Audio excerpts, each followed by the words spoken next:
Hey, my name is Austin Hutchison, and this is my video report for Lab 3 about the magnetic field of a bar magnet. The purpose of this lab was to observe the magnetic field of a bar magnet at multiple points on the parallel axis and perpendicular axis in order to determine its dependence on distance, and then to build a glow script model to create a visualization of the magnetic field and compare it to measured values. A little preview of the results. When the observation point is far away from the magnet, the x component of the magnetic field is near zero. As the observation point moves closer to the magnet, the magnitude of the field increases. Some of the fundamental physical principles used in this lab are this given formula for the magnetic field of a dipole, and then this other formula for the magnetic field, or the magnitude of the magnetic field of a bar magnet using the distance dependence factor, n right here. And then finally, formula for the on-axis magnetic field due to a dipole, which would obviously be the bar magnet in this lab. Here's a little about how the experiment worked in this lab. The system being studied is the phone with the magnetometer app. The surroundings are the Earth, the magnet, and pretty much everything else around in the room that would have an influence on the magnetic field. In the initial conditions, the phone with the magnetometer app was set up at different distances and positions relative to the magnet and oriented with the Earth's magnetic field so that it wouldn't have any effect on the readings. But the position included on axis and perpendicular to axis, and the magnetic field was recorded at each observation location using the phone. And then here is my data from the experiment.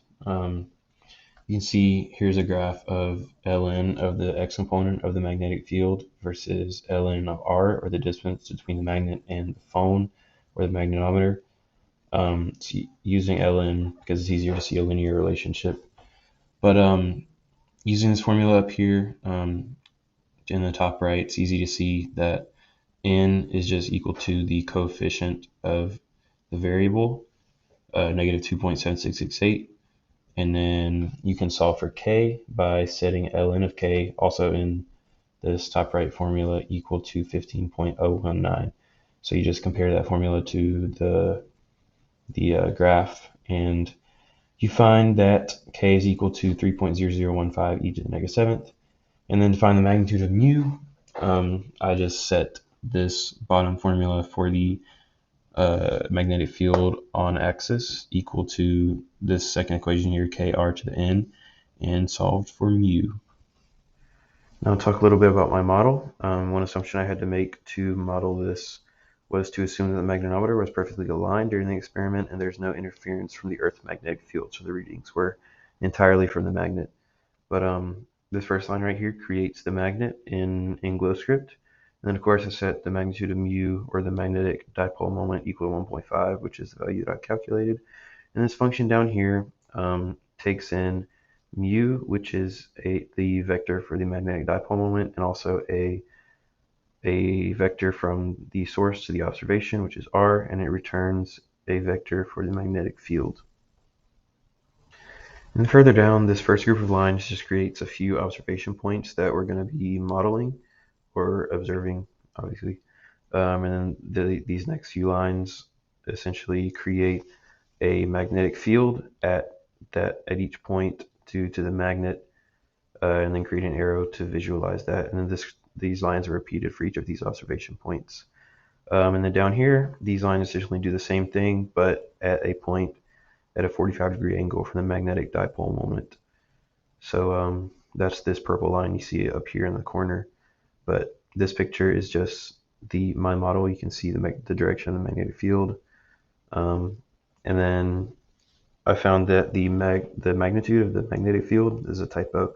Should be magnitude of the magnetic field at a 45-degree angle was 1.82 e to the negative 5 teslas. Now on to the results. Obviously, as the observation point gets further and further away from the magnet, the magnitude of the magnetic field decreases. Here you can see the magnitude of the magnetic field at the 45-degree points. They were different. The magnitude of the magnetic field was about 78% higher in the model. Some potential sources of error, other fields from objects in the room could have affected the reading, and imperfect alignment of the magnetometer could have existed, leading to Earth's magnetic field increasing or decreasing the magnitude of the field in the x direction. Now for the discussion questions, what if the phone hadn't been oriented to compensate for Earth's magnetic field during the experiment? The Earth's magnetic field would have contained both an X and Y component, and it would be difficult to measure the field due only to the magnet because the X component would have some outside contribution.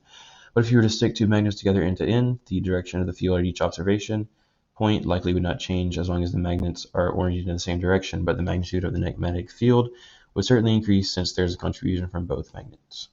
Yeah, that's about it. Thank you for watching.